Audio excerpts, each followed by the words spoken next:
सुरासुरा सेवित पाद पंकजा करे विराजत कमनीय पुस्तका विदेश पत्नी कमलासन प्रिया सरस्वती नृत्यतु वासी में सदा वसुदेवसुतं देवं कंसचाणूरमर्दनं देवकी परमानन्दं कृष्णं वन्दे जगद्गुरुं सर्वभूतस्थितं यो मां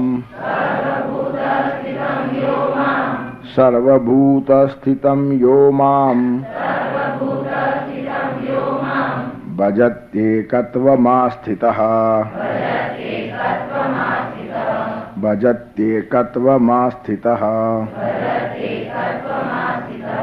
सर्वथा वर्तमानोऽपि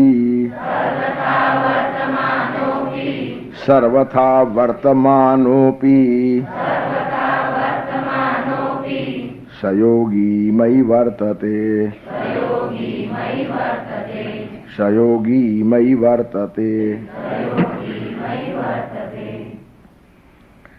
एकत्वमास्थितः यः सर्वभूतस्थितं मां भजति. એકત્વમ આસ્થિતઃ, એકત્વનો નિર્ણય કરીને એકત્વ ઉપર સ્થિર રહીને જે ભક્ત સર્વભૂત સ્થિતમ મામ ભજતી, એકત્વમાં સ્થિર રહીને જે યોગી ભૂત માત્રમાં મને ભજે છે, મામ ભજતી સર્વથા વર્તમાનોપી સયોગી મય વર્તતે. સર્વથા એ માણસ ગમે ત્યાં ગમે તે રીતે વર્તતો હશે. સર્વથા વર્તમાનોપી, સર્વથા એટલે બધી રીતે, કોઈ પણ સ્થળે, કોઈ પણ કાળે, કોઈ પણ પ્રકારે એ માણસ વર્તતો હશે તો પણ સહયોગી મય વર્તતે, તે મારામાં જ વર્તન કરે છે, મને જ અનુકૂળ છે. એટલે ચર્ચાથી ઉપર ગયેલા માણસોનું વર્ણન છે એ ગમે ત્યાં વર્તે, ગમે તેવું વર્તે, ગમે તેમ વર્તે તો પણ એ મને અનુરૂપ છે, મને સાનુકૂળ છે, મારામાં જ છે. મય એટલે મારામાં, સહયોગી મય વર્તતે.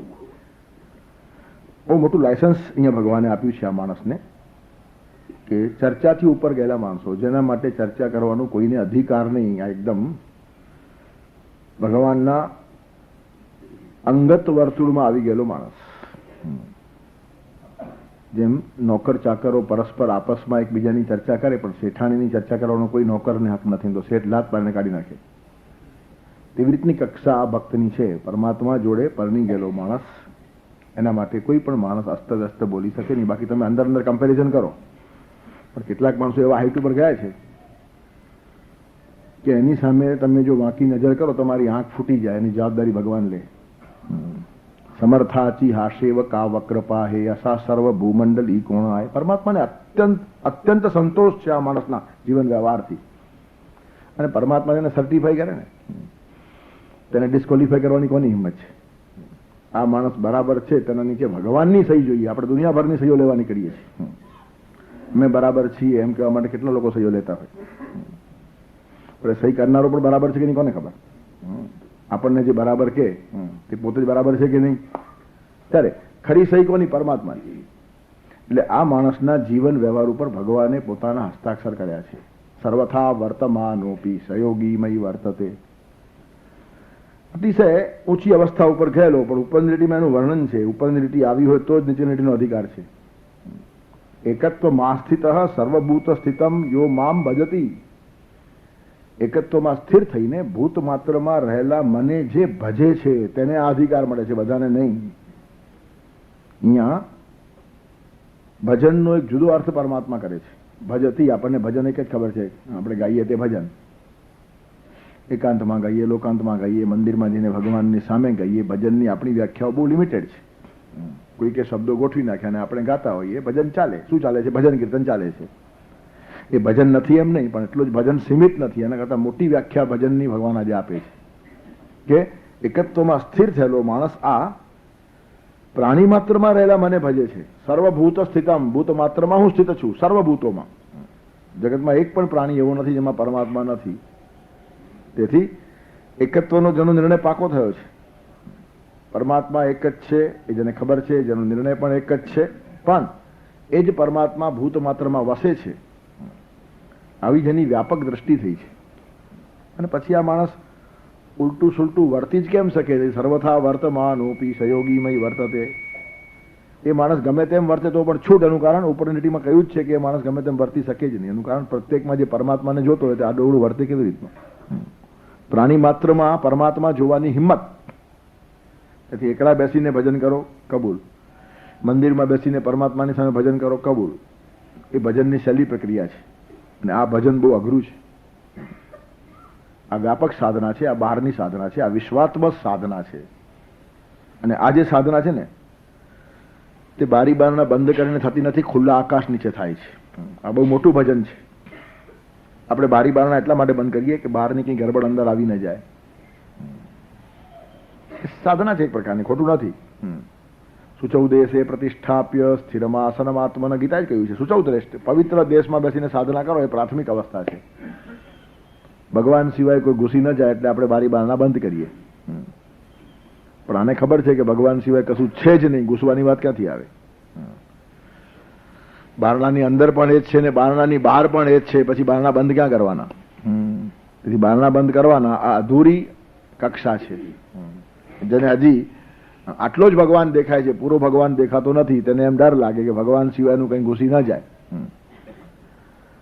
પણ ભગવાન સિવાયની કોઈ વસ્તુ જગતમાં છે જ નહીં. આવું જ દર્શન થયું. સર્વભૂત સ્થિતમ યો મામ ભજત એકત્વમાં સ્થિત.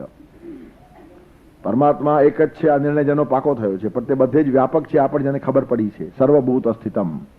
તેથી એકત્વમાં એ માણસ સ્થિર છે. પડું એકલો તો હું એકાંતે રાચું. પડું એકલો તો હું એકાંતે રાચું. ફરી વળતો ભીતર તણા દ્વારે દ્વારે. એકલા બેસવાની છૂટ છે, પણ તે વખતે પણ ખૂબ માણસે ફરી વળવું જોઈએ. અને એકાંતની સાધનામાંથી જે મળે તે જ પછી લોકાંતમાં વહેવડાવવું જોઈએ. તેથી એક સાધનાનું ભજન છે અને એક કર્મયોગનું ભજન છે. પડું એકલો તો હું એકાંતે રાચું. ઘૂમી વળતો ભીતર તણા દ્વારે દ્વારે. સબત ઉઠતો જે કો અંતરના તારે. વહાવી દહું આભ કેરા મિનારે. એકાંતની સાધનામાંથી જે શબ્દો મને સાંપડે ને તે આખા વિશ્વમાં વહેતા મૂકી દઉં છું. એનું કારણ આ વૈભવ આખા વિશ્વનો છે. તેથી ભક્ત કોઈ દિવસ સ્વાર્થી હોતો નથી. અને એટલે જ આપણે ત્યાં પ્રસાદ વહેંચવાની પદ્ધતિ છે. પરમાત્મા પાસે બેસે અને પ્રસાદ મળે, અને પ્રસાદ એકલા ખવાય નહીં, વહેંચીને ખવાય. તેથી એકાંતની સાધનાથી શક્તિઓ નિર્માણ થાય. એકાંતની સાધનાથી ચિંતન ખીલે, અનંત પ્રકારનો વિચારોનો વૈભવ મળે. પણ તે જેમ મંદિરના અંદરની પરમાત્માની પૂજા કરીને તેમ બહારના પરમાત્માઓની પણ પૂજા થવી જોઈએ. અને એટલે લોકાંતની અંદર કામ કરવાની પદ્ધતિ ત્યાંથી આવી છે. એક માણસને કંઈ લાભ થયો તો એનો ફાયદો બધાને મળવો જોઈએ. જેમ વરરાજા પરણવા જાય તો એને છોકરી મળે, પણ બાકીના માણસો ભૂખ્યા ને જમવાનું તો એમને મળવું જોઈએ ને. તેવી રીતનો એકાંતની સાધનામાં બહુ ઉપર ગયેલો માણસ છે, પણ પ્રસાદ વેચીને ખવાય આ કલ્પના એના મગજમાં છે. તેથી એકસ્ત્વ માં સ્થિત, એકત્વ સ્થિર છે, એનું એકત્વની ધારણા દ્રઢ થઈ ગઈ છે. પણ સર્વભૂત સ્થિતમ, બધા પ્રાણી માત્રમાં રહેલા પરમાત્માની પણ એ પૂજા કરે છે. અને આ બહુ જ અઘરું છે. વિશ્વની અંદર સર્વત્ર પરમાત્માની પૂજા કરવી એનો સીધો અર્થ શું છે? કોઈ પણ માણસને જોયા પછી માણસ પછી ખબર પડવું જોઈએ, પહેલા પરમાત્મા ખબર પડવું જોઈએ. સામે આવ્યો એ ભગવાન આવ્યો, પછી એને ઓળખો. આપણે પહેલા એને ઓળખીએ છીએ, એમાં ગડબડ થઈ જાય છે. મને ખબર છે તું કેવો છે, બધી ગડબડ શરૂ. તું છે જ નહીં, પરમાત્મા જ છે, એટલે બધી ગડબડ બંધ. એટલે સામે માણસ આવે ને ત્યારે પહેલું સ્મરણ કોનું થાય છે એ મહત્વની વાત છે. અને આ આટલો ઊંચો ગયેલો માણસ છે કે ભૂત માત્ર સામે આવે તો એને સૌથી પહેલા પરમાત્મા દેખાય, પછી માણસ દેખાય. એકત્વમાં સ્થિત, એનું એકત્વ આટલું નિશ્ચય થયું છે, એ સ્થિર થયું કે બધામાં પરમાત્મા જ છે. અને એ જ માણસ બધા જ ભૂત માત્રમાં રહેલા પરમાત્માની પૂજા કરી શકે. અને જે દરેકમાં પરમાત્મા જુએ તેને પછી આડા આવડા વર્તવાનો સવાલ આવતો જ નથી. સર્વથા વર્તમાનોપી સહયોગી મય વર્તતે. એ ગમે તેવું વર્તન કરે એ પરમાત્મા કહે છે મારા તરફ વળેલો છે, સન્મુખ થયેલો છે. કેટલીક વાતો ધ્યાનમાં આવી જાય ને પછી માણસ મુક્તપણે વિચરતો હોય. અમુક અમુક નિયમો શરૂઆતમાં જે કીધા આવે ને એ નિયમને માણસ અતિક્રમી જાય. એનું કારણ નિયમ એના લોહીમાં વણાઈ જાય. પહેલા ધ્યાન રાખીને પાડવા જોઈએ, પછી પોતાની મેળે પડાઈ જાય. મહાવીર સ્વામી જયારે સાધના કરતા ને ત્યારે એટલા બધા ખોઈ જતા કે એમને ખાવા પીવાનું યાદ રહેતું જ નહોતું દિવસોના દિવસો સુધી. અને હવે નક્કી કરીને જઈને ઉપવાસ કરે છે. હવે ઉપવાસ થઈ જાય એ વાત જુદી અને ઉપવાસ કરવા એ વાત જુદી. આમાં આસમાન જમીનનો ફરક પડે. આપણું બધું આવું થઈ ગયું છે. 11 દિવસે પરમાત્મા પાસે તો આત્મા પાસે બેસવું, ઉપવાસ એટલે પાસે ને વાસ એટલે બેસવું, પરમાત્મા પાસે બેસવું હોય તો ભોગો પાસે ન બેસવું, તેથી ખાવા પીવાની ઝંઝટમાં બહુ પડવું નહીં, અને આ જ ચિંતન મનન બધું કરવાનું, એટલે દૂધ પી લેવાનું, ફિનિશ. એટલે પુરુષો પણ આત્મા પરમાત્માનું ચિંતન કરી શકે અને બહેનો પણ કરી શકે. પુરુષો દુકાન બંધ રાખે ને બહેનો રસોડું બંધ રાખે. આપણે ત્યાં રવિવાર બંધનો રિવાજ નહીં હતો, એ બ્રિટિશરોની દેન છે. રવિવારે એમને ચર્ચમાં જવું પડે એટલે રવિવાર બંધ. હજી આપણે રવિવાર હાંકે જ રાખીએ છીએ, કારણ કે સ્વતંત્ર નિર્ણય ન લેવાની આપણે લોકોએ પ્રતિજ્ઞા લીધેલી છે. આપણે એટલા વફાદાર છીએ એ લોકોને કે જે એ ચીલો પાડી જાય તે ચાતરાય કેમ. તેથી ગુલામી મનોદશા છે ને એને આપણા દેશને બહુ મોટું નુકસાન કર્યું છે. આપણે ત્યાં એકાદશી બંધ રહેતી હતી, એકમ બંધ રહે, કોઈ અમાસના પાંખી પાડે, હજી પણ ગામડાઓમાં અમાસના જ પાંખી પડાય છે. ત્યારે 11 દિવસે 11 એટલે કરી શા માટે? 10 ઇન્દ્રિયોને 11મું મન, પરમાત્માની પાસે મન લઈ જવાનું છે અને મનને શુદ્ધ કરવાનું છે. 11મો દિવસ નક્કી કર્યો. ત્યારે ઉપવાસની કલ્પના ત્યાંથી આવી, ભગવાનની પાસે બેસવું, આત્માની પાસે બેસવું તો ભોગોમાં ન પડવું, એટલે દૂધ પી લો. ખાલી દૂધથી સંતોષ ના તો ફળ ખાઈ લો. મૂળ શું, મહેનત ના કરો, ફળ તરત કાપીને ખવાય, એ રાંધવા બાંધવાની ઝંઝટ નહીં. તેથી પહેલા દુગ્ધ પાન આવ્યું ને પછી ફલાહાર આવ્યો, ફળનો આહાર કરો. પણ હવે બધું ગયું અને હવે ફરાર ઘૂસ્યું, અને હવે 100-200 આઈટમ પાછી એમાં બનવા લાગી, એટલે હતા ત્યાં ને ત્યાં, ફરી ફરીને આપણે ત્યાં જ આવીને ઉભા રહેવાના. ત્યારે કહેવાનું તાત્પર્ય શું છે કે શરૂઆત થાય ત્યારે એનું કયું રૂપ હોય ને પછી કેટલું વિકૃત રૂપ આવી જાય. ઉપવાસનું બહુ સંસ્કૃત રૂપ ભગવાન મહાવીરના જીવનમાં હતું. આત્મ સાધનામાં એટલા ખોવાઈ ગયા પછી એને ધ્યાન જ નથી રહેતું, તમે ખાધું કે નથી ખબર જ નથી. તમે તમારા દિવસો ગણ્યા કરો. હવે આપણે દિવસો ગણીએ છીએ, કેટલા ઉપવાસ કર્યા, 100 કર્યા, 125 કર્યા, 150 કર્યા, 200 કર્યા, પછી એનો રેકોર્ડ સ્થિર થાય. આખી વાત ચાલી ગઈ, બતાઈ ગઈ. દર્શન જઈને પછી પ્રદર્શન શરૂ થઈ જાય. તેથી બધે ઠેકાણે આવું થયું છે, આપણામાં જ થયું છે, બધામાં થયું છે. ચર્ચમાં જઈને કેટલું કન્ફેશન પ્રામાણિકતાથી કરવાનું હતું, પ્રાયશ્ચિત, માણસ હળવો થઈ જાય. છાતી ઉપર તમારા ગુનાનો બોજો રહે. એટલે પરમાત્માને ગુનાઓ કહી નાખો, તમે હળવા થઈ જાઓ ને પાછા સોમવારથી નવું જીવન જીવો. કેટલા દિવસ સુધી યાદ રાખીને બોજો માથે લઈને ફર્યા કરશો? તેથી બોજો ફેંકી દઈને રિલેક્સ થતા માણસને આવડવું જોઈએ. ગુનો થયો હોય તો પણ ફેંકી દો, અને ન થયો હોય તો પણ તમે એવા ભાસમાં રમતા હો કે થયો છે. ઘણી વાર ગુનો હોય પણ નહીં, પણ મનમાં ઠસી ગયો હોય કે આપણાથી ભૂલ થઈ ગઈ ને એ બોજો લઈને ફરે, એના કરતાં એકવાર કહી નાખો ને, જાન છૂટી ગઈ. પાપની કબૂલાત પાપને ધોઈ નાખે, અને પાપને છુપાવવાથી પાપ વધે. તેથી કન્ફેશન, પાપ તારું પ્રકાશ, પ્રકાશમાં મૂકી દો. ધર્મ તારો સંભાળ રે, તારી બેડલીને બુડવા નહીં દઉં, એમ તોરલ કહે છે જી. તેથી પાપને પ્રકાશિત કરવાની પ્રક્રિયા કન્ફેશનમાં હતી, પણ હવે ચાબી છીરા ચાલુ વાત થઈ. બધે જ આવું થયું છે. રવિવારના દિવસે ચર્ચમાં જઈને પાપ કહી નાખ્યા એટલે નવા પાપ કરવાનું લાયસન્સ જાણે રિન્યુ કરાવી આવ્યા ને તેમ સોમવારથી પાછા શરૂ, જૈસે છે. તેથી એનો જે સ્પિરિટ છે તે ખલાસ થઈ જાય છે. અંતર બેસીને સાધના કરીને આંતરિક પરિવર્તન થાય, અને પછી સમગ્ર વિશ્વની અંદર એ જ પરમાત્માને જોવાનો છે. તેથી ઘરની અંદર ભગવાન પાસે બેસવાની ના નથી, મંદિરમાં જવાની પણ ના નથી, પણ ભગવાનને એટલો બધો અંદર ઉતારો કે પછી તમને માણસ દેખાય જ નહીં, સામે આવે એમાં પહેલા ભગવાન દેખાય.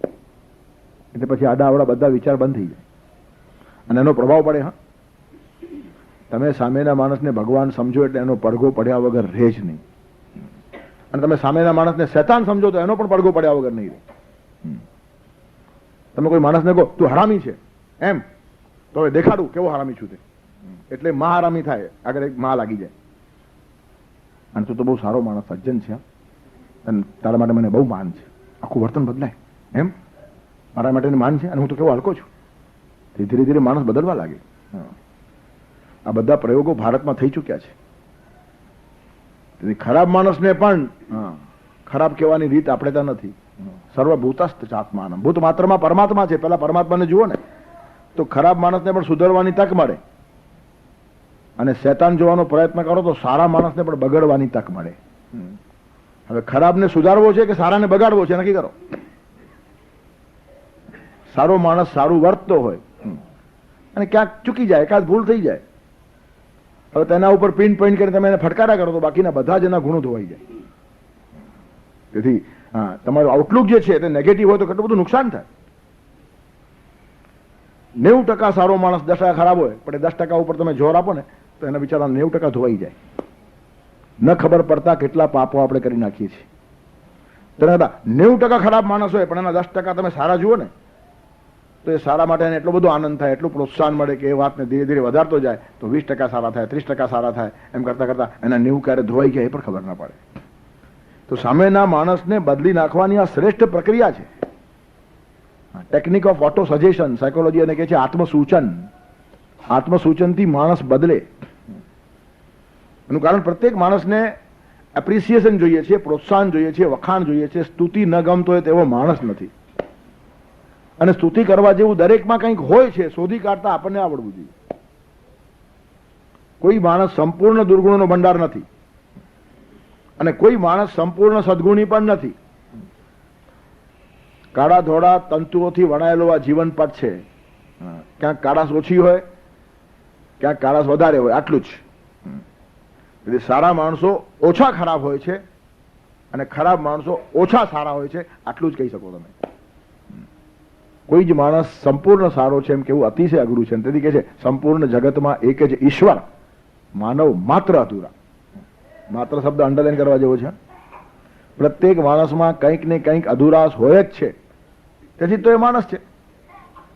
એ જો પૂર્ણ થઈ ગયો તો પરમાત્મા થઈ જાય. તેથી અધૂરા માણસની પૂર્ણ થવાની સાધના ચાલે છે. તેથી તો એ અવતરીને આવે છે, નવા નવા જીવન લે છે, નવા નવા જન્મો લે છે. એનું કારણ પૂર્ણતા સુધી પહોંચવું છે. આપણું લક્ષ્ય પૂર્ણતા છે, પણ અધૂરાશ પ્રત્યેકમાં છે. there is something best in the worst of us and there is something worst in the best of us. જે વર્સ્ટ માણસો, ખરાબ માણસો છે ને, એમાં પણ કંઈક બેસ્ટ સારું છે. અને જે બેસ્ટ મોટા મોટા કહેવાતા મહાપુરુષો છે ને, એમાં પણ કંઈક ઉણપ હોય છે. ત્યારે ધ્યાન કેન્દ્રિત ક્યાં કરવાનું એ ગીતા સમજાવે છે આજે કે સર્વભૂતસ્થ ચ આત્માનમ. ભૂત માત્રમાં હું વસું છું એ ધ્યાનમાં આવ્યું ને તો ખરાબ વાત તરફ તમારું ધ્યાન કેન્દ્રિત નહીં થાય. અને સમાજની અંદર કોઈ કોઈના ખરાબ વાત ઉપર જો ધ્યાન કેન્દ્રિત ન કરે તો સમાજને સુધારવાની સંભાવનાઓ ખુલી જાય. ખાલી ઉપદેશથી સમાજ સુધરતો નથી. તમે માણસને ટ્રીટમેન્ટ કેવી રીતની આપો છો? તમારી આસપાસ આવેલા બધા જ માણસો ભગવાન છે, ભગવાન ના છે. ભગવાન ન માની શકતો તો ભગવાન ના છે. એક માણસ ભગવાનની નિર્મિતિ છે, એમાં શંકા છે જ નહીં ને.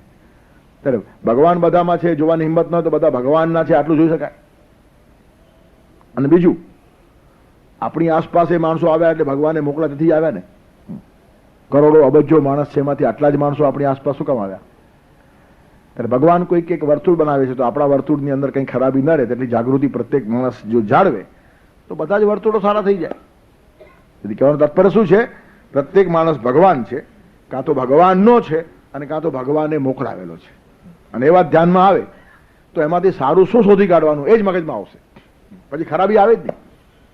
તેથી આ બહારનું ભજન છે. ભગવાન પાસે બેસીને કરો તે અંદરનું ભજન. અને જગતમાં જે માણસ તમારી સામે આવ્યો છે એમાં પરમાત્મા જોઈને એના સદગુણ જોવાનો પ્રયાસ કરો, એ બીજા પ્રકારનું ભજન છે, એ અઘરામાં અઘરું ભજન છે.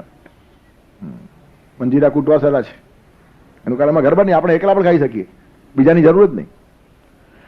પણ બધી ગરબડ બીજો આવ્યા પછી થાય છે. તેથી એકત્વમાં સ્થિત, એકત્વ સુધી પહોંચી ગયેલો માણસ છે, પણ છતાં બધા ભૂત માત્રમાં પરમાત્મા જોવાની હિંમત છે. તેથી અંતર્ભક્તિ અને બહિર્ભક્તિ, એક અંતર્ભક્તિ થઈ તમારી પોતાની સાધના છે, અને તેવી રીતનું બધામાં ભગવાન જોવાની હિંમત રાખવી આ બીજી ભક્તિ છે. અને ઘણી વખત કેટલાક માણસો ખાલી અંતર્ભક્તિ કરતા હોય, કેટલાક માણસો ખાલી બહિર્ભક્તિ કરતા હોય. બંને અધૂરા છે. એકલો એકલો ભગવાન પાસે બેસીને માણસ ભક્તિ કરતો હોય, પૂરો વિકાસ થાય નહીં. અને ભગવાનને ઓળખતો જ નથી. અમે તો માણસોને ઓળખીએ, જનતા એ જ જનાર્દન છે એમ કહેનારા માણસો થાકી જાય છે. એનું કારણ જરા પણ કડવો અનુભવ થયો ને તો અંદરની સત્વ અને તાકાત નિર્માણ થયેલું હોતું નથી. સમાજની અંદર કામ કરનારા ઘણા તૂટી ગયેલા માણસો આપણને દેખાય. એનું કારણ એમની ખાલી બહિર્ભક્તિ ચાલે છે. જનતા એ જ જનાર્દન, સર્વભૂતસ્થ યોમામ, સર્વભૂતસ્થિતમ યોમામ, સીધી એના ઉપર જાય. પણ એકત્વ માસ્તિત્વ વાળી વાત આવી નથી. તેથી સમાજની સેવા કરતા કરતા કોઈ કડવો અનુભવ થાય તો માણસ ચીડાઈ જાય. 25 વર્ષ કામ કર્યું પણ લોકોને જરાય કદર નથી. એનું કારણ અંદરનું સત્વ ઉગ્યું નથી. એ તો આ વિચાર જ ના આવે. લોકો મારી કદર કરે એટલા માટે મેં કામ જ ક્યાં કર્યું છે? ભગવાન ખુશ થાય એટલા માટે કર્યું છે. મારી અંતર્ભક્તિથી પરમાત્મા પાસેથી જે મળ્યું છે તે જગતની અંદર સેવા રૂપે આપવાનો મેં પ્રયત્ન કર્યો છે. મને કદરની અપેક્ષા જ નથી. તેથી અંદર બેસીને કરેલી સાધના અને બહાર બેસીને કરેલી સાધના, સમાજમાં ફરીને કરેલી સાધના, એ બંને મહત્વની છે. અને અંદરવાળી સાધના ઉલટાની થોડી સહેલી છે, બહારવાળી વધારે અઘરી છે. એનું કારણ અનંત લોકોના સંપર્કમાં આવ્યા પછી સમત્વ જાળવવું અતિશય અઘરું છે. જાત જાતના અને ભાત ભાતના લોકો તમને મળે અને પરિણામે માણસ અસ્વસ્થ બની જાય. એક વર્ષો પહેલાની ઘટના છે. મહારાષ્ટ્રમાં એક નાસ્તિક માણસ થયો. તે બધાને પજવે. કોઈ પણ સાધુ સંત આવે એટલે આડા આવડા પ્રશ્નો પૂછે ને સાધુઓ ગૂંચવાઈ જાય. સાધુ ખરેખર ગૂંચવાય જ નહીં, સાધુ ન હોય તો જ ગૂંચવાય. અને સાધુ કહેવાતા ઓછા જ માણસો સાધુ હોય છે, બધા હોતા નથી. અને પરિણામે નાસ્તિકને જુએ એટલે મોટા ભાગના સાધુ સંતો ગભરાય કે હમણાં કઈ આડું અવડું પૂછશે. અને બધાને પૂછે, આડા આવડા પ્રશ્નો પૂછે, બધાની બોલતી બંધ કરી નાખે અને બધા એનાથી દૂર ભાગે. ભગવાન જ નથી એમ જે માણસ માનતો હોય તેની સાથે માથું શું ફોડવાનું? અને સમજાવાય કેમ? ભગવાનને માન્ય કરે એની બધી વાતો સહેલાઈથી સમજાવી શકાય કે ભગવાન નારાજ ન થાય તેવું જીવ, પણ ભગવાન છે જ નહીં તો નારાજનો પ્રશ્ન ક્યાં આવ્યો? તેને પછી કયા નિયંત્રણો આપવાના? બધા જ માણસ ગૂંચવાઈ જાય. અને ભારતનું એ દુર્ભાગ્ય છે કે તથાકથિત સાધુ સંતો કરતા નાસ્તિકો વધારે હોશિયાર અને સમજદાર હોય છે. તેથી નાસ્તિકોને સમાધાન આપવાને બદલે નાસ્તિક આવે એટલે કે તથાકથિત સાધુ સંતો બેચેન થઈ જાય. બેચેન પોતાના અનુયાયીને અને આને આગો રાખો અસ્તવ્યસ્ત બોલે છે. ઉલટો એને વધારે પાસે લો. શું કામ અસ્તવ્યસ્ત બોલે છે? 5-25 હજાર તમારા અનુયાયીઓ છે, તે છતાંય માણસમાં અસ્તવ્યસ્ત બોલવાની હિંમત છે, તો એ માણસ જો સુવ્યવસ્થિત બોલશે તો કેટલું કામ કરશે? તેથી એને બદલવાની હિંમત હોવી જોઈએ, પણ તે હોય નહીં. એને આગો રાખો. એ શું છે? નબળાઈ છે. એનું કારણ એનામાં રહેલા પરમાત્માને જોઈ શકતા નથી. તેથી કચાશ જ્યાં છે ને ત્યાં બધી ગડબડ થાય. ત્યારે બધા એનાથી આગા થઈ જાય. પછી કોઈ એક માણસને મળ્યો હશે કે હું ભગવાનને માનતો જ નથી ને જે સાધુ સંતો પાસે જાઉં છું તે બધા એકદમ ગભરાઈ જાય છે અને કોઈ મને જવાબો આપતા નથી, બધા એવા ઢીલા છે, બધા આવા છે તેવા છે. ત્યારે એને કીધું કે એક કામ કર, તું સંત એકનાથ પાસે જા. તને એકનાથ સિવાય કોઈ સંતોષ નહીં આપી શકે. તો એ કહે છે કે એકનાથ પાસે હું જઈશ અને ત્યાં પણ મને સંતોષ ન થાય તો પછી ભગવાન જ તને સંતોષ આપી શકે, બીજો કોઈ રસ્તો નથી. એકનાથ તને જો સંતોષ આપવામાં નિષ્ફળ જાય તો પછી એક જ વ્યક્તિ અને શક્તિ બાકી રીતે એટલે પરમાત્મા એ તને સંતોષ આપી શકે. તો પછી કહે છે પરમાત્માને તો હું માનતો જ નથી. પરમાત્માને માનતો હું તો પરમાત્મા સંતોષ મને આપે ને, પરમાત્માને હું માનતો જ નથી. તો પછી હવે પરમાત્મા રહ્યા નહીં, હવે તને એકનાથ જ શાંતિ આપે, બીજું કોઈ જ નહીં. પરમાત્માને માનતો હોય તો એકનાથ પછીની એક શક્તિ છે પરમાત્મા. એને ન માનતો હોય તો તારા માટે ફાઇનલ માણસ છે. હવે ખલાસ, એ શાંતિ આપે ને સમજ આપે તો સમજ, અને નહીં તો ના સમજ થઈને ફર્યા કર પાછું જેવો જા. ઠીક છે, જઈ આવું એકનાથ પાસે. બધે જઈ આવેલો, બધાના મોઢા બંધ કરી આવેલો એટલે ઉત્સાહમાં હતો. પહોંચી ગયો એકનાથના ગામમાં અને લોકોને પૂછ્યું કે ભાઈ સંત એકનાથ કહેવાય છે તે ક્યાં રહે છે ને અત્યારે મને ક્યાં મળશે? સવારનો 9-9:30 ટાઈમ થયેલો હતો. ત્યારે ગામના બધા લોકો કીધું કે જો ને ક્યાંક નદી કિનારે કે મંદિરમાં ક્યાંક સૂતો હશે. નદી કિનારે પડ્યા હશે એકનાથજી, કાં તો કોઈ મંદિરની અંદર સૂતા હશે. એનું સ્થાન બીજું કયું હોય? સૂતા હશે તો કે હા અત્યારે 9-9:30 વાગે. તો કે તો એમનો રોજનો ક્રમ છે, મારી સવાલ નથી. કે એને નવાઈ લાગી કે કહેવાય છે સંત અને આખા ગામને ખબર છે કે 9 વાગ્યા સૂતો હશે. કમાલની વાત છે ને. આ કયા પ્રકારનો સંત છે? થોડો તો અંદરથી હલી ગયો કે મારી જે ધારણાઓ છે કે સંતો સાધુઓ બ્રાહ્મ મુહૂર્તમાં ઉઠી જાય તેવો ચીલા ચાલુ સાધુ તો કમસે કમ નથી. 9 વાગ્યા સુધી પણ હિંમતથી જે માણસ સુઈ શકે એ મારા લાઈનનો માણસ કહેવાય. થોડો માનસિક સંતોષ થયો એને કે મોકલનાર માણસે સાવ ખોટા ઠેકાણે મને મોકલાવ્યો નથી. પછી ફર્યો 2-5 મંદિરોમાં. તો એક શિવ મંદિરની અંદર દંતકથા છે આવી રીતની. શિવલિંગ ઉપર પગ રાખીને એકનાથ સુઈ રહેલા. ભગત શિવલિંગ ઉપર છે સુતેલા. ધ્રુજી ગયો અને એમ થયું હું નાસ્તિક છું, ભગવાનને માનતો નથી, પણ શિવ મંદિરમાં જઈને શિવલિંગ પર પગ મૂકીને સુવાની તો મારી પણ હિંમત નથી. એટલો નાસ્તિક તો હું નથી, આ તો મારાથી આગળ ગયો. હું ભગવાન નથી એમ કહું પણ શિવલિંગ પર પગ ન મૂકું. એનું કારણ નથી એની પણ મને ખાતરી નથી. હોય તો હેરાન થઈ જઈએ. ત્યારે હું નથી બોલું છું, નથી માનું છું, પણ ન કરે નારાયણને ક્યાંક જો નીકળી પડે તો એના પર પગ મુકાય ખરા? ત્યારે આ તો જબરો નાસ્તિક છે. મને પણ અંદર ડર છે, ભગવાન નથી એમ કહું છું પણ ક્યાંક હોય તો હેરાન ન કરે એટલે બહુ છેડ નહીં કરવાની. પગે પણ નહીં લાગવાનું પણ પગે નહીં મૂકવાના. તેથી હું કાચો નાસ્તિક છું, આ પાકો નાસ્તિક છે. જો હજી તો એને મળ્યા જ નથી, સૂતા જ છે એકના. તેના પહેલા કેટલી અસરો થાય છે માણસના મગજની અંદર. આવા માણસો માટે કહેવાય સર્વથા વર્તમાનોપી સયોગીમય વર્તતે. તેથી આશ્ચર્યચકિત થયો. પછી એનાથી ઉઠાડું આને અને પૂછ્યું, પણ હવે આટલો મસ્ત માણસ છે, હવે ઉઠીને પણ શું કરે? જેને ભગવાનનો બી ડર નથી, એ માણસને ઉઠાડીને ક્યાં બગડે તો પછી આપણું ખરાબ થઈ જાય. ત્યારે બેસી રહીએ. એ બેઠો. અડધા એક કલાક પછી 10 વાગ્યા એટલે એકનાથ ઉઠ્યા. એટલે એણે પૂછ્યું, તમે સંત એકનાથ? કે હા. તો તમે આવી રીતના 10 વાગ્યા સુધી સુઈ રહ્યો છો એમ કે? તો કેમ, એમાં શું વાંધો છે? નહીં, મારો તો એવો ખ્યાલ છે કે સાચા માણસો, સારા માણસો, સંતો બધા બ્રહ્મ મુહૂર્તમાં ઉઠી જાય. રાત રહે જારે પાછલી ખટગડી, સાધુ પુરુષને સુઈ ન રહેવું, નિદ્રાને પરહરી સમરવા શ્રીહરિ, એક તું એમ કહેવું. 6 ઘડી રાત બાકી હોય ત્યારે સારા માણસો ઉઠી જાય. 1 ઘડી એટલે 24 મિનિટ, 6 ઘડી એટલે 144 મિનિટ, 2.5 કલાક થયા. તો 6 વાગે પ્રભાત થવાનો, તો 2.5 કલાક બાદ કરો 3:30 ઉઠી જાય. શ્રેષ્ઠ માણસો, સારા માણસો, સંત માણસો 3:30 4 વાગે ઉઠીને સાધના કરતા હોય. તમે 10 વાગ્યા સુધી પડ્યા રહ્યા છો, તો ક્યાં બ્રહ્મ મુહૂર્ત જ છે? 10 વાગે બ્રહ્મ મુહૂર્ત? તો કે હા, બ્રહ્મ જયારે જાગે ત્યારે બ્રહ્મ મુહૂર્ત. તમે બ્રહ્મ છો? તો કે હું બ્રહ્મ જ છું. હું સૂતો જ નથી, હું સૂતો પણ નથી ને હું જાગતો પણ નથી. એ જ સૂવે છે ને એ જ જાગે છે. એને સૂવું હોય ત્યારે સૂઈ જાય, એને ઉઠવું હોય ત્યારે ઉઠે. ઉઠાડનારો હું કોણ? પેલો તો પાગલ થઈ ગયો કે આ માણસ છે કોણ છે? તમે પોતાની જાતને બ્રહ્મ માનો છો? તો હા, બ્રહ્મ જ છું.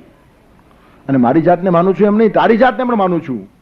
હું બ્રહ્મ છું એ મને ખબર છે, અને તારી મને દયા આવે છે કે તું બ્રહ્મ છે તને ખબર નથી. તું બીજો કયો ભગવાન બહાર શોધવા નીકળ્યો? સર્વભૂતસ્થ ચાત્માન. અમારે ભૂત માત્રની અંદર એ જ બિરાજમાન છે. એ થઈ ગયો આ માણસ, ગજબનો માણસ છે. પોતાને જ બ્રહ્મ સમજે છે, જ્યારે ઉઠે તેને જ બ્રહ્મ મુહૂર્ત સમજે છે.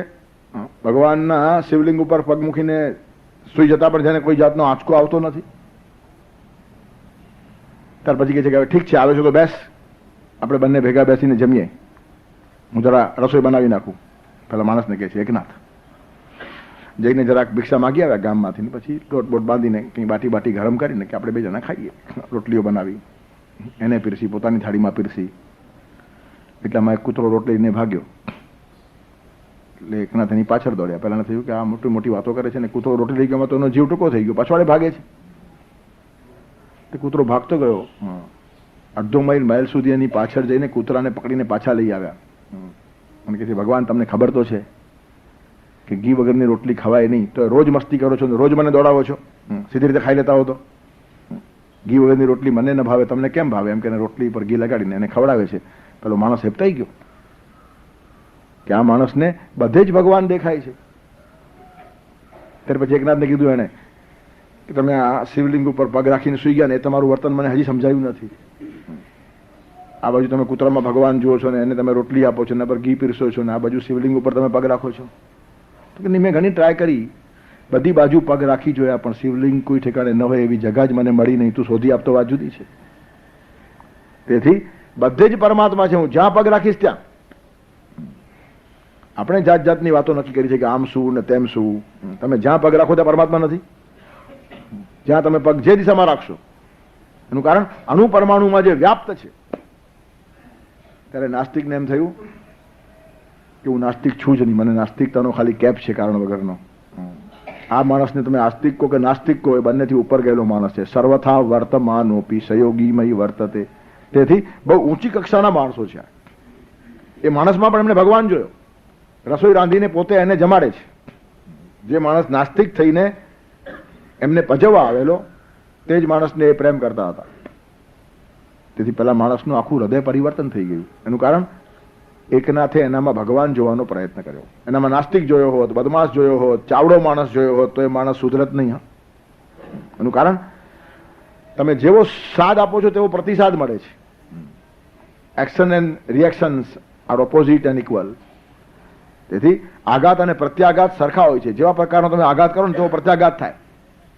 તમે જેટલા જોરથી દડો દિવાલ ઉપર પછાડશો એટલા જોરથી પાછો આવશે. તમે જેટલા જોરથી કોઈને ગાળ આપશો એના કરતાં વધારે જોરથી ગાળ પાછી આવશે. તમે જેટલા જોરથી પ્રેમ આપશો એટલો પ્રેમ સામે આવશે. આઘાત અને પ્રત્યાઘાત સરખા અને વિરોધ દિશામાં આવતા હોય છે, ઇક્વલ એન્ડ ઓપોઝિટ. તેથી આપણે જે શબ્દો ફેંકીએ છીએ, જે વર્તન સમાજમાં ફેંકીએ છીએ, આવા પ્રકારનું હોવું જોઈએ કે એવો જ પડઘો એનો પડે. જે જે પ્રકારના વર્તનો આપણને મળે છે તે આપણા જ વર્તનનો પડઘો છે, જો ધ્યાનમાં આવી જાય ને તો પછી કોઈના ઉપર બહુ રોષ ના આવે. તેથી આપણે પ્રત્યેક ઠેકાણે જો ભગવાન જોવા લાગીએ ને તો આખા વર્તનમાં બહુ મોટું પરિવર્તન આવી જાય. વર્તન બદલવાની આ જ પ્રક્રિયા છે.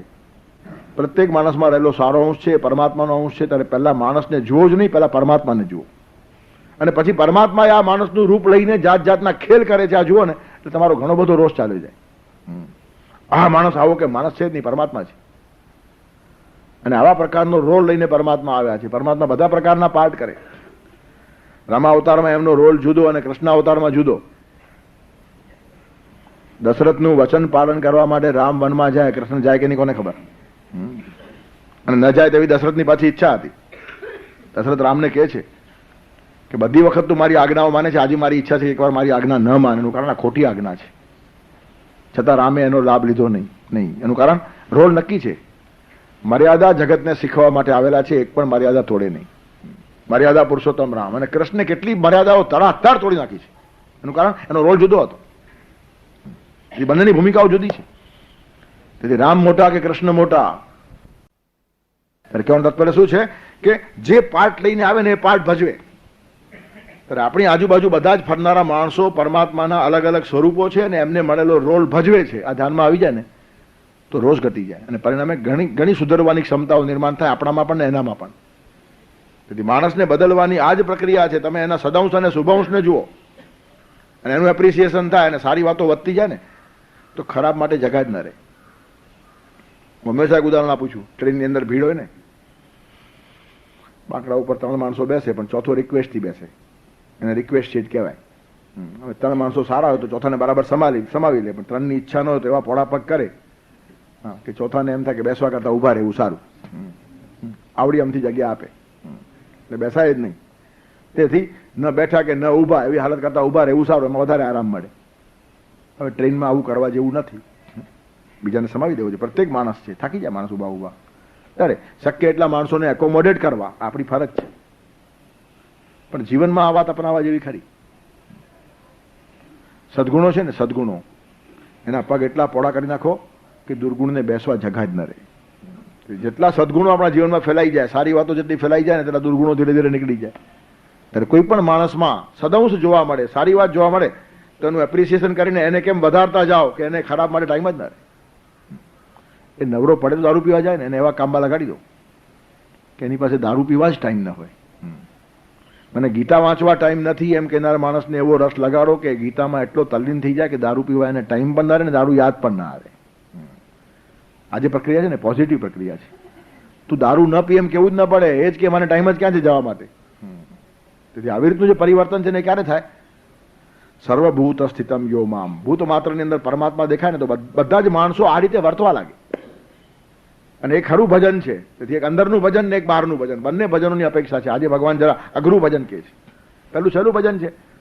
કોઈ કે લખી નાખ્યું ને આપણે ગાઈ નાખ્યું ને ખુશ થઈ ગયું, કાન રસ્યા થઈને આપણે ડોલ્યા, પતી ગઈ, વાત પૂરી થઈ. એ ભજન અઘરું નથી. ઘરમાં બેસીને ગાવું એ ભજન અઘરું નથી. મંદિરમાં બેસીને ભગવાન પાસે ગાવું એ અઘરું નથી. પણ એ ભજનનું પરિણામ સમાજમાં દેખાય તે રીતે જીવવું આ અઘરામાં અઘરું છે. અને આજે અઘરી વાત ભગવાન કરે છે. અને એ જે માણસ કરી દેખાડે તેને પછી લાયસન્સ છે. સર્વથા વર્તમાનોપી સહયોગીમય વર્તન. એ ગમે તેવું વર્તન કરશે એનું કારણ એનું ધ્યાન જ મારામાં છે. એકત્વમાં સ્થિતઃ. એનું અસ્તવ્યસ્ત વર્તન લાગતું હોય ને એની પછવાડે પણ હેતુ હોય, આપણને હેતુ ખબર ન પડે, પણ એ પ્રત્યેકને પરમાત્મા તરફ જ લઈ જાય છે. લઈ જવાના રસ્તા જુદા જુદા હોય. ટકેસેર ભાજી ટકેસેર ખાજા એવું એનું વર્તન ન હોય. બધા માણસ જોડે અલગ અલગ વર્તન એનું હોય. એનું કારણ દરેકનો વિકાસ થવો જોઈએ આજના ધ્યાનમાં છે. વર્તન ભારે જુદું હોય પણ બીજો અંદરનો ભેદભાવ ન હોય. માં પોતાના 4 દીકરાઓ જોડે અલગ અલગ વર્તતી હોય તો પણ દિલમાં એક જ ભાવ છે કે 4 દીકરાઓ સારા, મારા અને મોટા થવા જોઈએ, વ્યવસ્થિત થવા જોઈએ, સારા થવા જોઈએ. તેથી દરેકની સાથે ટ્રીટમેન્ટ અલગ. 2 વર્ષનું બચ્ચું હોય તેની સાથે અલગ ટ્રીટમેન્ટ હોય, 10 વર્ષના છોકરાનો અલગ ટ્રીટમેન્ટ હોય, 25 વર્ષનો જુવાન દીકરો હોય તેની સાથે અલગ વ્યવહાર હોય. પણ મનની અંદરનો ભાવ છે ને એકત્વમાં આસ્થિત કોમન છે. એ રીતનું ભગવાન બધે જ વ્યાપ્ત છે. તેથી બધા ઠેકાણે આ માણસ સરખું જ વરસશે એમ નહીં, પણ વિકાસ પ્રત્યેકનો થાય અને સદંશ પ્રત્યેકનો ડેવલપ થાય આ એની ધારણા દ્રઢ છે. એ ધારણામાં ફરક પડે નહીં. ત્યારે સર્વભૂત સ્થિતમ યો મામ યજત એકત્વમાં સ્થિત. તેથી આવા માણસોના વર્તનોને સમજવા અતિશય અઘરા છે. અને તેથી ભગવાન કહે છે કે એની બહુ ચર્ચા કરો નહીં. વાચસ્પતિ મિશ્રને કોઈ કીધું તમે રસ્તો ચૂકી ગયા, તો કે હું રસ્તે પર ચાલતો જ નથી. તને કીધું કોને કે હું રસ્તા ઉપર ચાલું છું? હું જ્યાં ચાલું છું ને ત્યાં રસ્તા બની જાય છે અને એના પર પછી લોકો ચાલે છે. તેથી રસ્તા ઉપર ચાલવા માટે આ લોકો આવેલા હોય જ નહીં. લીક લીક ગાડી ચલે, લીક હી ચલે કપૂત, લીક છાંડી તીનો ચલે, શાયર સિંહ સપૂત. લીક ઉપર કોણ ચાલે? ગાડી ચાલે પાટા ઉપર. લીક લીક ગાડી ચલે और લીક હી ચલે કપૂત. કપૂત હોય ને એ ચીલા ઉપર ચાલે. ચીલો ચાતરે તે સપૂત અને ચીલા ઉપર ચાલે તે કપૂત. એનું કારણ ચીલા ઉપર ચાલનારો આગળ વધે જ નહીં. દોરી આપેલા લીટા ઉપર જે માણસ ચાલે એનો વિકાસ કેમ થાય? તેથી એસ્ટાબ્લિશમેન્ટ અને વ્યવસ્થાઓ બધાને ચીલા ઉપર ચલાવવા માંગે અને તેમાં ચાલ્યા કરતું હોય, પણ એમાં એકે માણસ આગળ ના જાય. તે સપૂત તેને કહેવાય કે જે આગળ જાય. અને એટલે જ આપણે તો કહેવત છે કે બાપ તેવો જ દીકરો નહીં, બાપ કરતા બેટો સવાયો. બાપ તેવા બેટા ને વડ તેવા ટેટા, એ કહેવત બહુ સારી નથી. બાપ કરતા દીકરો સવાયો હોવો જોઈએ, એ કહેવત સારી છે. બાપના જેવો જ તું દીકરો થાય તો ફાયદો, જગતને ફાયદો શું? એક બાપાએ કીધું હું ખૂબ મહેનત કરું છું પણ મારો દીકરો મારા જેવો થતો જ નથી. મેં કીધું નહીં થાય ને થવો પણ ન જોઈએ. એનું કારણ ભગવાનને કાર્બન કોપીઓ ગમતી જ નથી. તમારો દીકરો તમારા કરતા આગળ જાય એ મહત્વની વાત છે. તમારા જેવો શું કામ થાય? અને તમારા જેવો જ જોઈતો હોય તો દીકરાની જરૂર શું છે? તમારી જ ભગવાન આયુષ વધારે નહીં આપે? આ જ સેમ્પલ જોવાનું હોય તો એક્સટેન્શન 200 વર્ષ માણસો જીવે. પણ ભગવાનને નવું નવું જોવાની ઈચ્છા છે, દિને દિને નવમ નવમ. તેથી પ્રત્યેક માણસ આગળ આગળ આગળ વધતો જાય.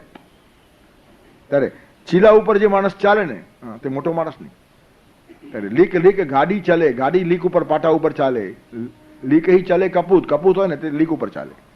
પણ લીક છાંડી તીનો ચલે, શાયર સિંહ અને સપૂત. શાયર કોઈનો ગુલામ નહીં, સિંહ કોઈનો ગુલામ નહીં, અને સપૂત કોઈ દિવસ ચીલા ઉપર ચાલે તો એનામાંથી સત્વ પ્રગટે જ નહીં. તેથી ગેટાઓના ટોળા હોય, સિંહોના ટોળા ના હોય. સત્વ હંમેશા સિંહમાં જ પ્રગટે. ગેટા બિચારા બે બે કરે ને એક ગેટું ખાડામાં જાય તો બધા ખાડામાં જઈને પડે. દયા ખાવા જેવા જીવનો હોય આ લોકોના. તેથી માણસની અંદર એક વૈશિષ્ટ્ય પ્રગટે ને એ વિશિષ્ટ માણસોનું અહીંયા વર્ણન છે.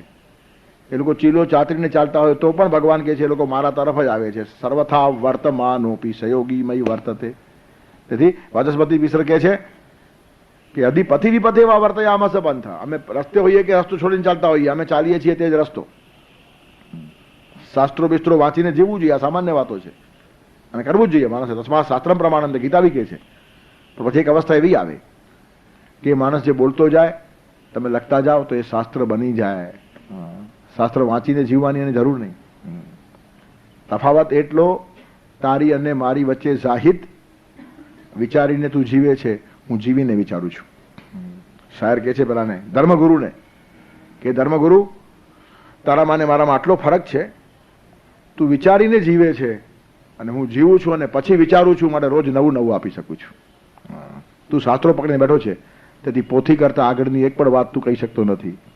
તને મર્યાદાઓ છે, તું ગુલામ છે અને હું સ્વસ્થ છું. એનું કારણ જીવતો જાઉં છું અને અનુભવમાંથી જે મળે છે ને તે કહેતો જાઉં છું.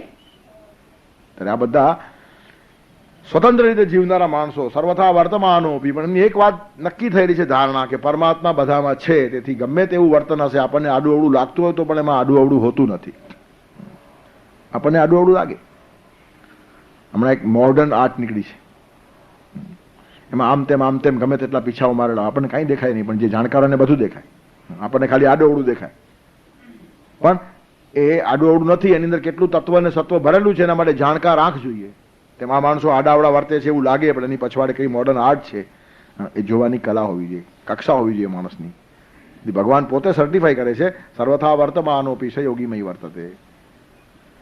સૂર્ય દિશાઓનો ગુલામ નથી. પૂર્વ દિશામાં સૂર્ય ન ઉગે, સૂર્ય ઉગે એને પૂર્વ દિશા કહો. આટલું જ નહીં, એકનાથને ઓળખવામાં એમનો છોકરો થાપ ખાઈ ગયેલો. હરિપંડિત એમનો છોકરો, એને પણ જોયું કે બાપુજી મોડા મોડા ઉઠે છે, સ્નાન સંધ્યા કરવી જ જોઈએ, એવો પણ એમનો આગ્રહ નથી. આ બધું શું ચાલે છે? શાસ્ત્રમાં જે સામાન્ય નિયમો કીધેલા છે એનું પણ પાલન થતું નથી. ત્યારે એક દિવસ પરોક્ષ રીતે એને પૂછ્યું પોતાના પિતાજીને કે આ બધું શું છે? ત્યારે એકલા હસતા હસતા કહે છે કે તને શાસ્ત્રો પૂરા ખબર નથી. જનના શૌચ અને મૃતા શૌચ. આપણા ઘરમાં કોઈ જન્મે ને તો સૂતક લાગે, અને કોઈ મરી જાય તો સૂતક લાગે, અને તે વખતે પછી સંધ્યા બિંધ્યાનો આગ્રહ નથી. સૂતકમાં સંધ્યા ન થાય. ત્યારે એક પણ સૂતક હોય ને તો સંધ્યા ન થાય. તો મને તો 2 સૂતક લાગ્યા છે. છોકરાએ પૂછ્યું કેમ? તો કે મૃતા મોહમયી માતા જાતો બોધમયો સુતઃ સુતકે દ્વય સંપ્રાપ્તે કથમ સંધ્યામ વિધીયતે. સંધ્યા કરું કેવી રીતની? 2 સૂતક લાગ્યા છે. મોહમયી, મોહ નામની મારી જે માં હતી તે મરી ગઈ, મોહ ગયો. ત્યારે મોહ નામની માતા મરી ગઈ અને બોધ એટલે જ્ઞાન નામનો દીકરો જન્મ્યો. 2 સૂતક છે. હવે સંધ્યા થાય ક્યાંથી? હા, હરિપંડિત લાંબો સાષ્ટાંગ થઈને સૂઈ ગયો. પિતાજીને ઓળખવામાં હું થાપ ખાઈ ગયો. ત્યારે કહેવાનું તાત્પર્ય શું છે? મોહમયી માતા મરી ગઈ તે 1 સૂતક, અને જ્ઞાન નામનો દીકરો મારે ત્યાં પ્રગટ્યો છે, 2 સૂતક લાગી ગયા છે. પણ આપણે શું છે, બાહ્ય સામાન્ય કર્મકાંડ ક્રિયાકાંડ ઉપરથી માણસોના માપ કાઢતા હોઈએ છીએ. આ તો ઉપર છેલ્લી વાતો છે. શરૂઆતમાં એ બધી હોવી જોઈએ, પણ એના પછીની વાતો બધી જુદી છે. રોચનાર્થા ફલશ્રુતયા, પણ એમાં જ માણસો રમ્યા કરે. છોકરાને સ્કૂલમાં દાખલો રડતો હોય, બાલ મંદિરમાં છોકરો જાય, કેજીમાં છોકરો જાય તો રડતો હોય. પછી આપણે એને કહીએ જા જા, ત્યાં તને ચોકલેટ મળશે, ત્યાં પીપરમેન્ટ મળશે, ત્યાં પીવા માટે દૂધ મળશે, નાસ્તો મળશે, ફરાણું મળશે. એટલે છોકરો જવા લાગે.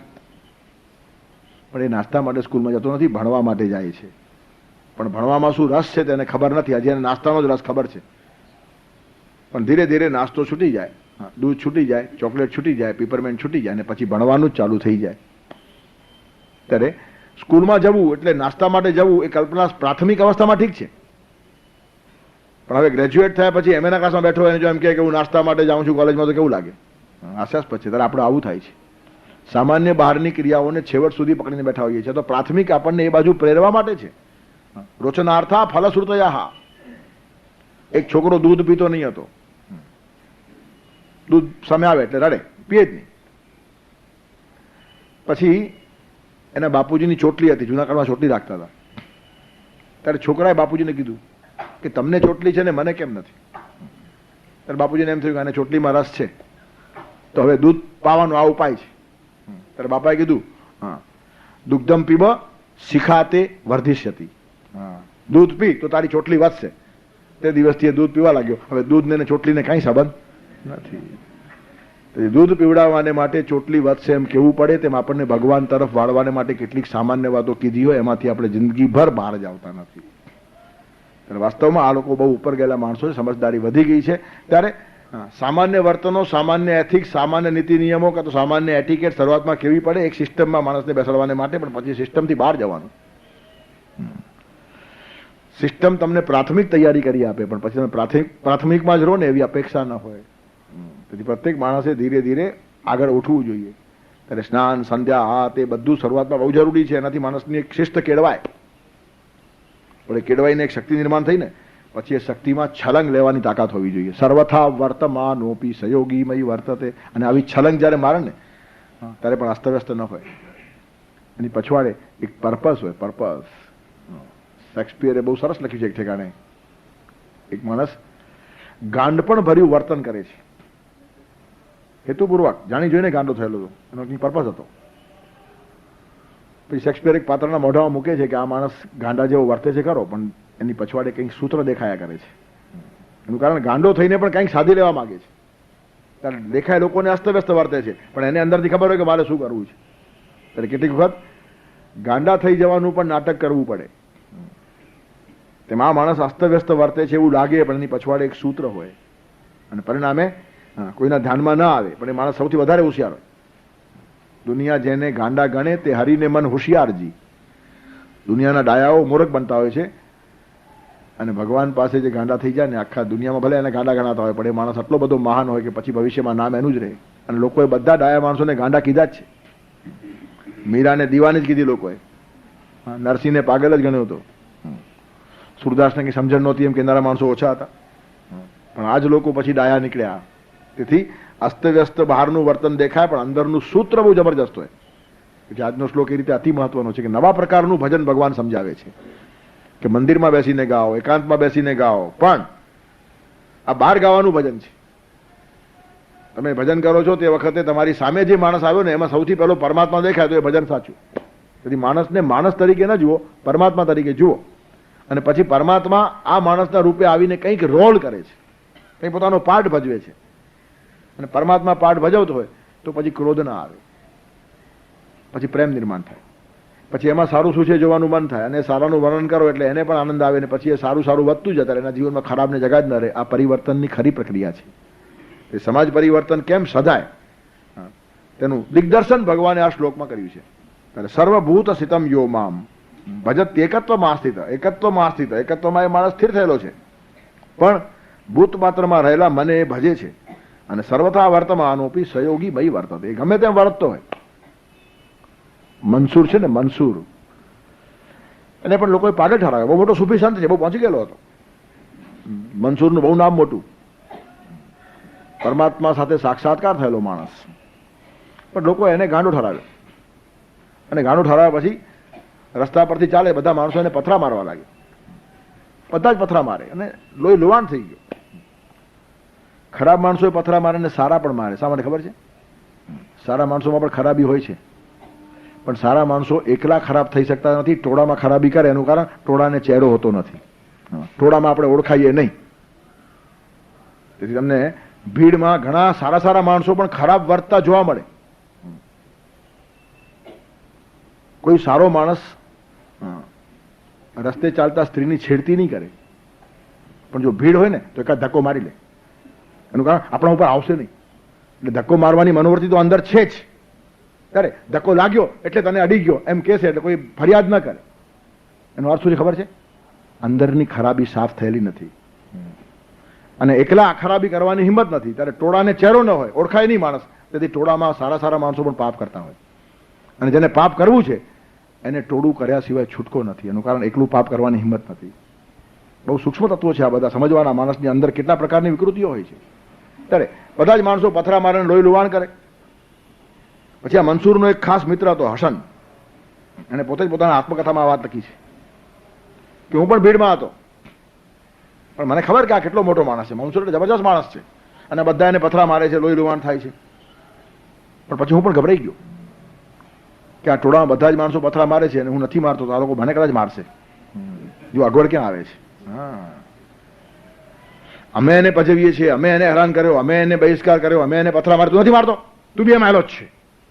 તેથી મને થોડો ડર પેસી ગયો કે આખું ટોળું કરે, એ જો ન કરીએ તો એ ટોળામાંથી આપણે પણ ફેંકાઈ જઈએ. જો લોકો ખોટા કામ શા માટે કરે છે. ત્યારે હસન કહે છે મને બહુ ડર લાગ્યો, પણ મનસૂર ઉપર પથ્થરો ફેંકવાની મારી હિંમત નહીં. એનું કારણ પવિત્ર માણસ છે, અરે સંતોને પણ શરમાવે એટલો મોટો સંત છે. પરમાત્મા જેની જોડે રમે નાચે આવો માણસ છે, એના પર પથ્થરો નખાય કેમ? અને ન નાખું તો આ લોકો મને પણ છોડશે. એનું કારણ કેટલાક લોકો મારા તરફ જોયા કરતા હતા. એ લોકો ધ્યાનમાં રાખે કે અમે જેને કાઢ્યો તેની જોડે આ માણસ સંબંધ રાખે છે, ખબરદાર છે. ત્યારે પછી મારી જાત બચાવવાને માટે એક ફૂલ લઈને મેં એના પર ફેંક્યું, મનસૂર ઉપર. એટલે શું લોકોને લાગે આને પર કંઈક ફેંક્યું. ફૂલ કે પથ્થર કોણ જોઈએ છે? ફેંકવું જોઈએ. તેથી એને મારવામાં આ પણ હતો એવું થઈ જાય તો અહીંયા આપણને શાંતિ. તેથી ખરાબ માણસો પથરા ફેંકે ને સારા માણસો ફૂલ નાખે, પણ અમે મારીએ છીએ, તમારા માયલા જ છીએ એમ દેખાડવાનો પ્રયત્ન કરે, એટલે તો ખરાબ માણસો ટકે છે. ખરાબ માણસોની જોડે અમે છીએ એમ દેખાડીને કંઈક ફાયદાઓ કમાવા માંગતા હોઈએ છીએ આપણે. અને એટલે જ સારા માણસો જોડે ઉભા રહેવું એ તપશ્ચર્યા છે. એમાં નુકસાન થવાની સંભાવના છે, અને ખરાબ માણસો જોડે ઉભા રહીને કંઈક ફાયદો થશે એમ આપણને લાગે છે, આભાસ છે, થતો નથી ફાયદો, લાંબે ગાળે નુકસાન થાય, પણ તાત્કાલિક ફાયદો દેખાય. ત્યારે એને ફૂલ ફેંક્યું, અને ફૂલ ફેંકતા જ મનસૂરના આંખમાંથી આંસુ આવ્યા. ત્યારે હસન નવાઈ લાગી કે આટલા બધા લોકો પથરા મારતા તો પણ આ માણસ હસતો તો કોઈની પરવા નહીં, અને મેં એક ફૂલ નાખ્યું ને આંખમાંથી આંસુ આવ્યું. ત્યાર પછી એ મનસૂરની પાસે પહોંચી જાય છે, એકાંતમાં, અને પૂછે છે કે મને એક વાતની નવાઈ લાગી, પથરાઓ મારી બારને લોકો તને લોહી લુહાણ તને કશું લાગ્યું જ નહીં, તે એમની કેર પણ નહીં કરી, અને હસતો હતો, અને મેં એક ફૂલ નાખ્યું તો તારા આંખમાંથી આંસુ આવ્યા. તો કે આવું છે ને, બીજા બધા લોકોમાં ભગવાન જોવાનો હું અભ્યાસ કરતો હતો. શૈતાન તો છે પણ મારે એનામાં ભગવાન જોવો છે. તેથી બધા માણસોમાં ભગવાન જોવાનો અભ્યાસ કરવાની મને જરૂર છે એમ હું માનતો હતો, પણ તારામાં તો ભગવાન જોવાની નહીં, તું ભગવાન જ છે એમ માનતો હતો. અને તે ફૂલ ફેંક્યો ને ત્યારે મને એમ થયું કે તારા માટે પણ તારામાં ભગવાન છે એમ અભ્યાસ કરવાની જરૂર છે. એનું મને દુઃખ થયું. તને મેં ગ્રહિત પકડેલો, I have taken for granted. ખરાબ માણસોમાં સારું જોવાનો પ્રયત્ન કરવો પડે, પણ સારો માણસ તો સારો હોય જ. તે જ્યારે ફેંક્યું ને ત્યારે મને એમ થયું કે તારામાં પણ ભગવાન જોવાનો મારે અભ્યાસ કરવો પડશે. એનું કારણ હજી તારામાં પણ એ શેતાની વૃત્તિઓ રમે છે. તું એના કરતા ઉપર છે. મારી ધારણા તૂટીને તેના આંસુ હતા. તેથી બીજા માણસનો પથ્થર પણ મને ન વાગે, તારો ફૂલ પણ મને વાગે. એનું કારણ એક ઇમેજ હોય. આ માણસ આટલો હલકો હોય જ નહીં, અને જ્યારે થાય ને ત્યારે દુઃખ થાય. તેથી મંસૂરે જે ફૂલ ફેંક્યું પહેલા હશે ને, તેની અસર થઈ. શા માટે? કે બીજા માટે અભ્યાસ કરવો છે એમ તો માનીને હું ચાલતો હતો, પણ તને હું એવો માનતો હતો કે તારા માટે અભ્યાસ કરવાની જરૂર નહીં, તારામાં ભગવાન જોવાનું નહીં, તું ભગવાન જ છે. અને તે નથી એમ તે સાબિત કરી આપ્યું. હવે તારામાં પણ ભગવાન જોવાનો મારે અભ્યાસ શરૂ કરવો પડશે ને, તેનું દુઃખ છે. તેથી કેટલી મોટી કક્ષા છે. સર્વભૂત સ્થિતમ યો મામ ભજત એકત્વમાં સ્થિત. એકત્વમાં સ્થિર થયેલો આ માણસ ભૂતમાત્રમાં રહેલા પરમાત્માની ઉપાસના કરે છે, અને સર્વથા વર્તમાનોપી. આવા માણસને લાયસન્સ મળે છે. ગમે તેમ વર્તતો હોય તો પડે મારામાં વર્તે છે. સયોગી, એ યોગી છે અને તે મારામાં જ વર્તે છે. ત્યાર પછીના શ્લોકનું ચિંતન આવતા રવિવારે આવીને કરશું. આત્મૌપમ્યેન સર્વત્ર